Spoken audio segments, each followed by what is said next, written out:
Today, we become legends.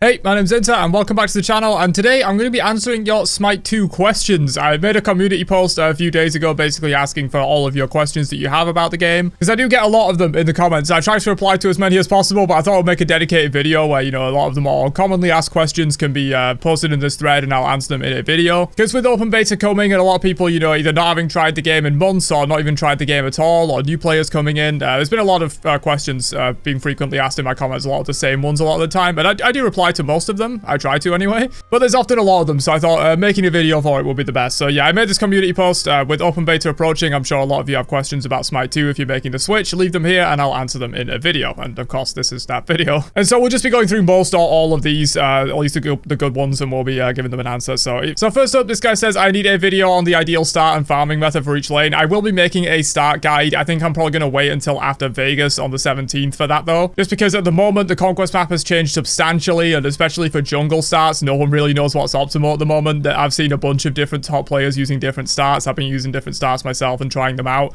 So at the moment, a few days into the patch, it's just not feasible to make a start guide, because I might make one and then there might be a new start discovered that's way better, and then the video becomes outdated and I gotta make it again. And Vegas is literally a week away at this point, and I imagine since the pro players have been playing on this patch for like a month already, they've probably cooked up some pretty good starts that they're going to use at Vegas, and we'll just take a look at the most common starts that they use there for that kind of a video. This guy said a video on building differences, or just a compilation of a few builds that can help people get into it. I also do have this planned. It's on my list of videos that I want to make for open beta. It's a large list though, so some of these might be you know, a couple of weeks to a month down the line or something. But I did make a video at the very start of Smite 2 with builds and explanations for like strength and what kind of stats you want on every Smite 2 god. I do plan on remaking that for the launch of open beta with the current 50 gods that are in the game, so that should definitely help. This guy asked, who is your favorite god to play in Smite 2 and why? This is probably a close one, honestly, because a lot of gods in Smite 2, like Hades is honestly one of my favorite gods at the moment in that game, which is kind of crazy because I hated him in Smite 1. Mordred is one that I absolutely love, especially with his aspect. I think he's so much fun to play. And then Thor is of course there as my favorite god in Smite 1. He's one of my favorite gods in Smite 2 as well, 100%. And number 2, what do you think of the new item stats / general build philosophy of Smite 2 compared to Smite 1? It's 10 times better, man. It's 10 times better. Active items are so much fun to use. They do need to work on a couple of them that are a little bit boring and add some more interesting ones, but some of the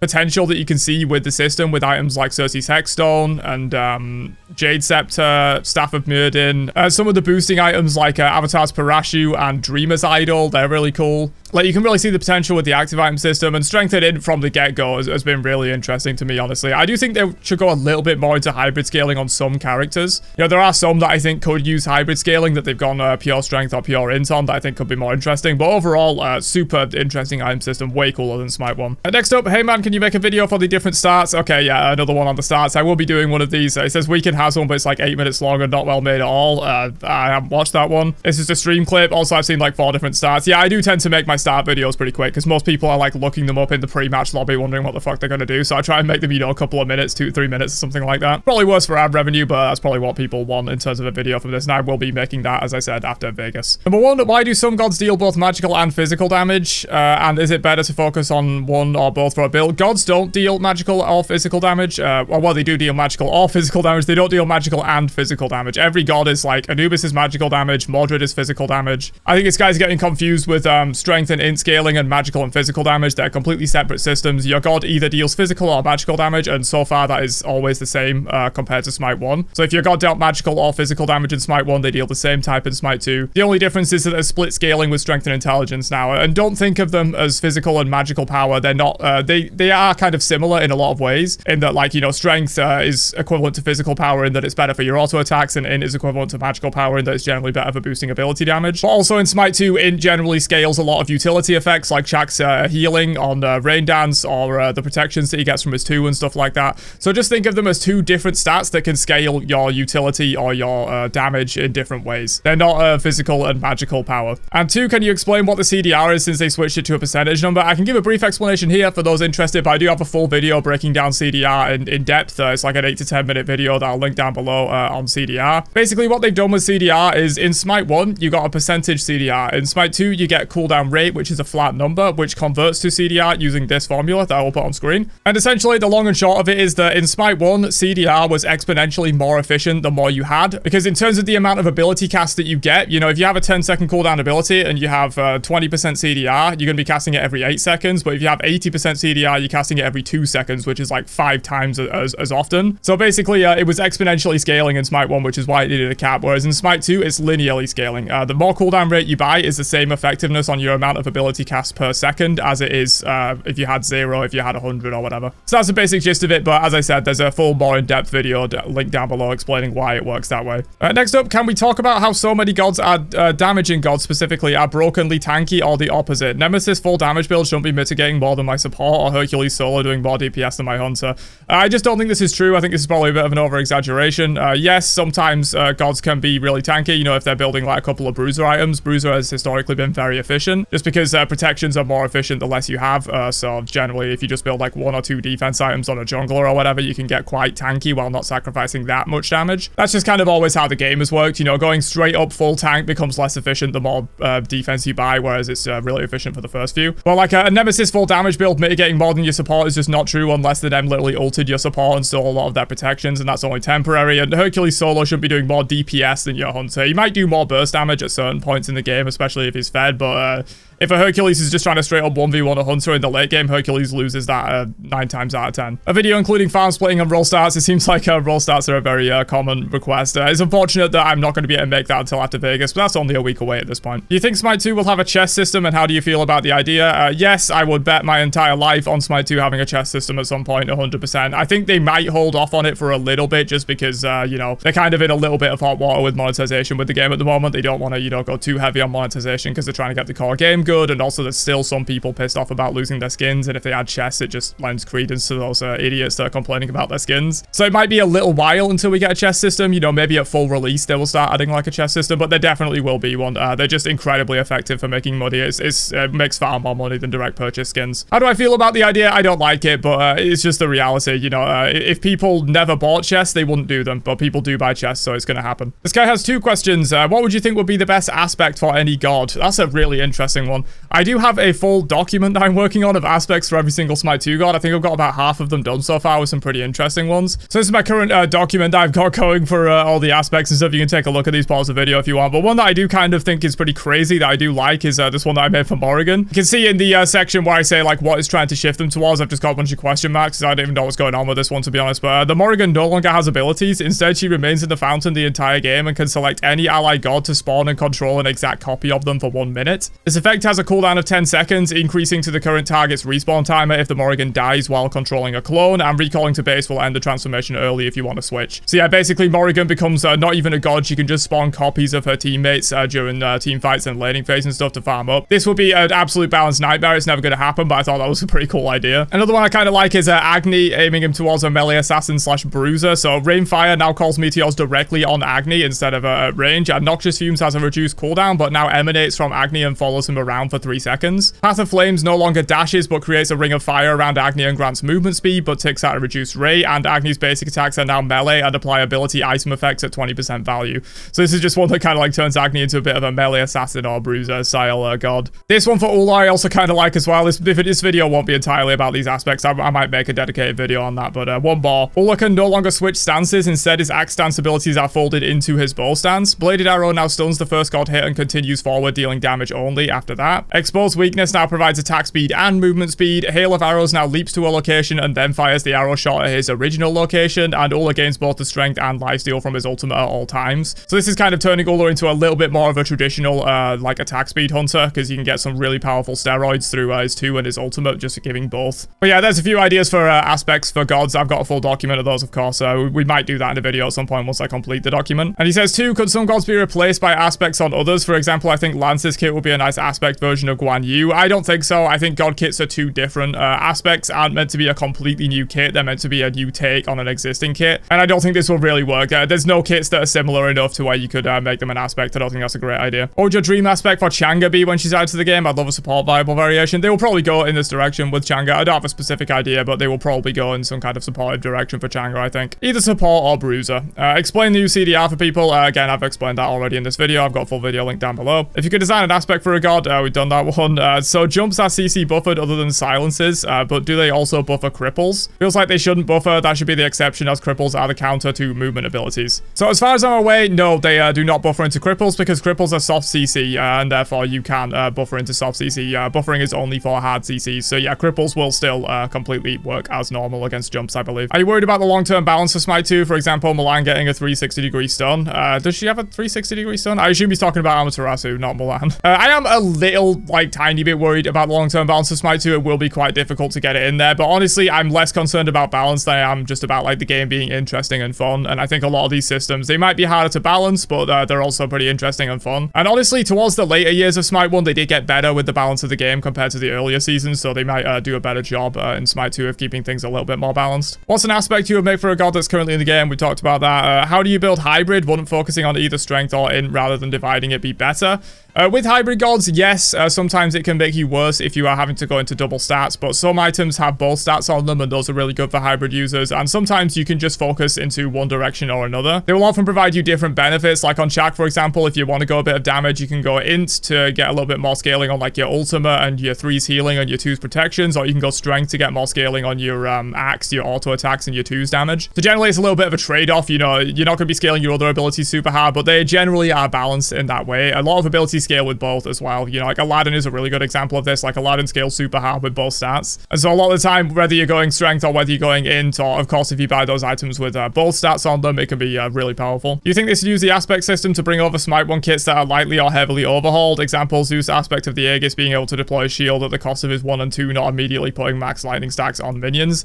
Yes, I do think this is possible. I don't think they should bring back too many reworked kits, because a lot of the reworked kits were reworked for a reason. There are a few that I think could work, like Zeus, for example. I don't really love Zeus's Smite 1 kit, to be honest. I think it's pretty toxic, but it wasn't like overall the worst design in the game, so they could bring that back. Old Persephone, for example, they could bring back as an aspect as well. Old Nox and Nuwa they could do. Maybe not Old Nuwa, because Ganesh exists and that'd be a bit weird, but Old Nox they could kind of bring back, or at least take some inspiration from those old kits maybe. Don't bring them back directly, because they did have problems in their design, but you could take a bit of inspiration from it, make Nox a bit more of an anti-mage, kind of like they did with Hecate's aspect. I think that could be really cool. Opinions on Smite not adding a community favorite skin like Swagni for more progressive reasons? I personally never knew people that were upset at such a funny and good skin. Yeah, for me, I don't think it's really that big of a deal. Like, it's just a good skin, man. I like Swagni. I think it's good. Did the devs have a change of mind about the whole Slash thing not going into Smite 2? I don't think so. As far as I'm aware, they're not planning to ever port Slash. Maybe there will be another kind of like 5v5 game mode, or some kind of other casual mode that isn't,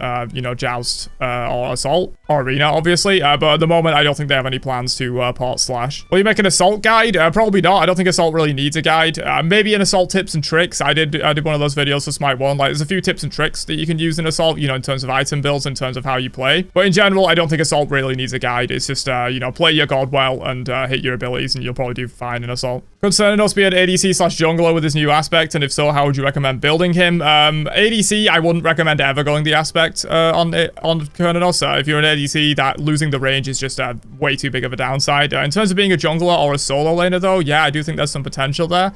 However, I do think they need to buff up the aspect. I don't think you get enough of a benefit for losing your entire ranged benefit by going the aspects. You know, maybe increase the dash cooldown reduction, make it so his 2 does something extra, or his ult does something extra or something. Like, at the moment, there's just not too much reason to really use Cernanos aspect. It's kind of bad. This might be a dumb question, but I still don't understand the difference between intelligence and strength in builds, and it affects different gods. I've kind of talked about this already, but yeah, intelligence and strength are just two separate stats that can scale you in different ways. Some gods scale only with one, some gods scale with both. It just kind of depends. You can have a look at your scalings and be like, oh, this scales with 90% intelligence and 40% strength. Intelligence is going to be better for that. Or maybe this ability scales with 80% strength, but the healing on this ability scales with 40% into something. You can kind of look at that and decide, you know, with your builds, which way do you want to go? Do you want the utility? Do you want the damage?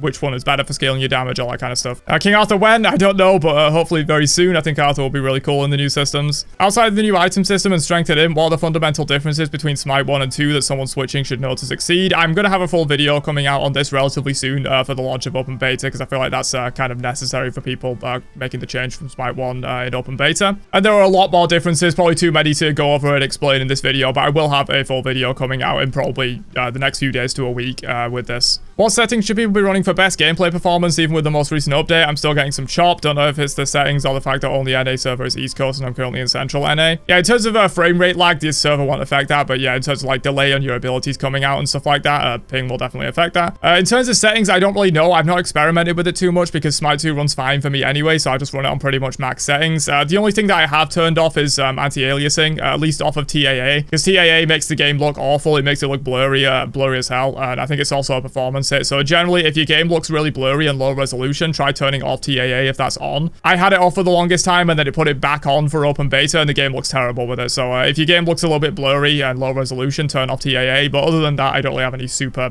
good advice in terms of settings, because the game runs fine for me anyway. Although I will say, turning down the ability FX quality and the shadow quality, I've heard is generally quite good for getting better frame rate without the game looking too much worse. Will we ever get big streamers like Tyler One, Shroud, etc.? I doubt it. Smite's too much of a niche game for that. I don't think we'll ever have any streamers that are on that level of notoriety. You think Smite 2 needs to focus on things slowly instead of fast? No, absolutely not. Maybe in, by the time we full release and we got a lot more content in the game, they could slow things down a bit and focus on the quality, but at the moment, quantity is quite important. They just need to get more content, more things into the game, and that's what they've been doing. I think it's been good. You want the choo-choo train? When can I get that god? Kukulkan is what I mean. Yeah, Kukulkan will be a really cool one to add as well. Now that they've got stand switching tech in the game, Kukulkan and Arthur are definitely on the table. Will I be getting my old Pele jump animation back, or maybe will there be greater customization in the future? Jumps, dance emotes, etc. My two mains, her and Scylla, both twirled. Minor issue, but still. I highly doubt we'll get custom jump animations. I don't think anyone would ever buy those. Maybe they could be in the Ascension Pass if they expanded the Ascension Passes a little bit, but I don't think so. Dance emotes are also something they said they're not going to bring back because they just sold awfully. I know I got a lot of my dance emotes through chests and like opening the emote chest when I already owned every other emote in the game through favor. So I don't think anyone really bought dance emotes, so they're probably not coming back either. But I think there will be greater customization in general in the future. We're already seeing that with Smite 2. There's a lot more customization options already than there was in Smite 1 in terms of like, your loading card and stuff like that. So that's really cool. Where is Terra? I don't know. Probably going to be a little bit later in the roster, I would imagine, for Terra. Love a guide on items and item differences for Smite 1. I'm working on something for this as well. Are they adding instant casting anytime soon? Instant cast has been in the game basically since the first closed alpha weekend. I don't know what this guy's talking about. I think maybe like the very first time we had access to the game, there wasn't instacast, but there has been for like 6 months. Do tower deaths count as shutdowns in Smite 2? They do if you got the kill. If someone just dies to a tower without you ever damaging them and the tower gets the kill, then no, it doesn't. But if you got the kill, then yes. Current stats were talked about. I know a lot of people are waiting for their favorite character from Smite 1. Do you think the amount of being ported will significantly slow with the open beta release? Yes, definitely. They've kind of said this a lot, they were really putting all of their resources into porting gods, and you could tell, other than open beta, the patches before open beta, there was really nothing else being added to the game. There was no other systems, no like conquest changes, none of that stuff. With open beta, there has been a lot more of that because, as they've been getting towards 50 gods, they've been slowing down a little bit, and I think it definitely will slow down to a more reasonable release schedule for gods after open beta while they focus on other aspects of the game, which I think is good. My question is, why does everyone hate Bake Kujira? My favorite god. He might not have the most unique kit, but sticking to someone like Glue and attacking until they die is the best. That's exactly it. You just hold left click W, and that's the entire god's playstyle. It's very boring. If Hyros wants me to have fun, why do I get put in lobbies against Steel Team 6 and my team are the Teletubbies? Yeah, matchmaking's not great right now. It should improve. The player base has already had a solid bump. Player base is pretty much double with the launch of open beta compared to what it was before, so matchmaking should be a lot better already. And they're also working on extra systems in terms of like the algorithms and stuff to make matchmaking better. Did they remove DR from the game? I no longer see the debuff on my HUD, and if it still exists, it feels insignificant. Like Geb doing double knock up into ult doesn't feel that bad anymore. It shouldn't be gone from the HUD. I think that's a bug if it is. It should still be visible. At least, it should be. I'm not sure if it's bugged or if they genuinely don't intend that, but it was really good when they made it visible in Smite 1, so it should be, in my opinion. But yes, they did nerf DR. They didn't remove it from the game, but they did nerf it. Instead of 80% reduction at max stacks, it's now 40% reduction at max stacks. So yeah, it's been nerfed pretty significantly going into Smite 2. Do you think Smite 2 has the ability to be big and stand on its own feet, or will it stagnate and become niche once we port everything over and Smite settles out of beta? Most likely, Finally, I think it will become niche. I think it's going to do about as well as Smite 1 did, basically. I don't think you can go too wide of an audience with this kind of a game. It's just very specific and very niche. But I do think it will have success. Will it stagnate? Probably. Smite 1 stagnated as well, but I think it will stagnate at, you know, a reasonable player base that isn't like 2,000. How exactly does scaling work? If my ability does 100 damage with 50% scaling of intelligence and I have 100 intelligence, does that mean my ability will do 150 damage? Exactly. Yeah, exactly. It just takes that percentage of your intelligence and adds it to the damage. Was Smite 1 still playable on PS4 and Xbox One? Now those consoles won't be able to play Smite 2. Smite 1 will still be playable on PS4 and Xbox One. Yes, Smite 2 will not be. It's not on old gen consoles. What kind of person does it take to spread misinformation and prey on the downfall of a video game? Losers. How do I join a game and why? You press the Q button if you want to play and have fun. Open beta is not out yet. My friend and I both spent $30 to play like a few months ago. Open beta will be launching little less than a week from now as this video goes out. Well, open beta is technically already out, but it's not free to play yet. It'll be free to play in a few days. Will console players get an FPS/Hertz boost? Currently locked on 60 seconds, 60 FPS on console, considering the new engine and everything. Think it might get boosted since PC players can play the game at 200 plus FPS. I don't think so is most likely. It already struggles to run on consoles a little bit. I'm not sure they could get much more than 60 frames on consoles unless you have the advanced version. Maybe on the advanced version they could uncap it to 120 or something if it can run that, but I know that Smite 2 is a bit harder to run than Smite 1, and a lot of the consoles just can't really handle that. You know, they're not going to get 200 plus FPS like iron PC can. Where the fuck is Joust? It's going to be in the game in about 3 to 4 days when free-to-play launches. Is the open beta free? Yes, it will be in 3 to 4 days. Question for making the switch. Would you consider making a video helping Smite 1 players understand the items a bit better? Yeah, so very similar to some we've already had. I will be making videos on the item system for open beta. Aladdin has brought some unique mechanics with his kit and lamp. What kinds of unique mechanics that would only be possible in Smite 2 would you like to see? I don't have any specific ideas for this at the moment, but you can kind of see there's so much you can do. You know, like I say, Mordred and Aladdin are all quite unique. Hot take, but I'm not switching to Smite 2 until they add Shadow Drinker and sort out crit items so they aren't dog shit. What a weird requirement to play the new game. There's so much new interesting stuff, but Shadow Drinker, an item that no one bought, is what you want? Especially because Helm of Darkness literally exists and it's a better version of Shadow Drinker. You have much more control over when you go invisible and you could use it a lot more freely. There's literally a better version of Shadow Drinker already in the game. I don't see why that's a requirement. Crit items being dog shit, they are pretty dog shit at the moment, but they have given them some buffs in open beta. They might be a bit better. I want absolutely chaotic custom modes. I want a custom lobby where it's 20v20 or even crazier. For better or for worse, Smite is a MOBA first, but I can't mention Smite to my friends as a MOBA and get them to play, but I can get them to play Smite if they say that it's an over-the-shoulder arena battler where you battle as gods from mythology. Yeah, 20v20 is not going to happen. The servers probably just couldn't handle that. They tried 10v10 arena at one point and the servers absolutely shit themselves, so 20v20 is not going to happen. Unless their server infrastructure and the coding in UE5 has got significantly better. I don't think they're ever going to be able to do 20v20, but you know, maybe stuff like 6v6, 8v8 is possible. In terms of just custom modes in general though, they did talk a little bit about mod support for Smite 2, which is probably years down the line, but that would be really cool if they added mod support to where you could create really wacky custom games. It'd be really good for content, really good for the game's longevity in my opinion. Smite 2 should back it with Joust/Assault as the main community mode. Conquest is good and all, but the people have short attention spans. I'm confident in saying more of the casual community tends to avoid Conquest in Smite 2. Well, yeah, of course more of the casual community does, because that's what the casual community is by definition.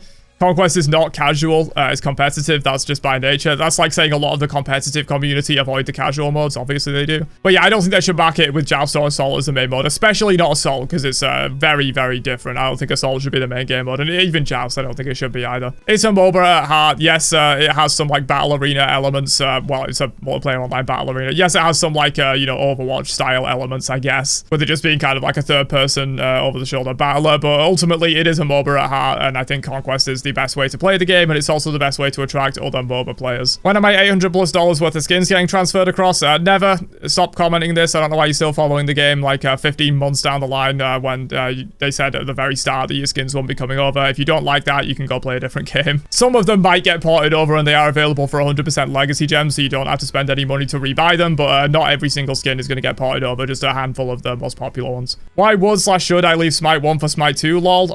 If you find the game more fun. If you find Smite 1 more fun, absolutely stick with it. It's not going to get any updates, but it will still be there for probably a couple of years to come at the minimum. They might end up supporting it forever, but you know, it's probably going to become financially unviable for them to support the game at some point with people moving over to Smite 2. But for me, I just think Smite 2 is the better game already, in my opinion. There's a lot more interesting content in the game. Like, there's less content, but the content that is there is higher quality, in my opinion, and the gameplay just feels a lot better. I will say, though, at least, you know, give the game a try when it becomes free to play, you know, see if you do like it more. And finally, most questions have nothing to do with switching from Smite one to Smite 2. Yeah, true, there was quite a lot of random questions that weren't really, like, specifically Smite 2 related, I guess. But yeah, there you go. That is all the questions on this post. We ended up getting through all of them. That is all of the questions that you guys had about Smite 2. Hopefully this video has been useful for you in terms of just answering some of those more commonly asked questions. As I've said, for a few of these, they require a more in-depth explanation than I can give in this kind of a video, and I will have full videos coming out for, you know, stuff like the item system and strengthening and stuff like that. Cooldown rate explanation, I've already got a video on, which is linked down below. But yeah, hopefully this was useful for you guys, and I'll catch you in the next one.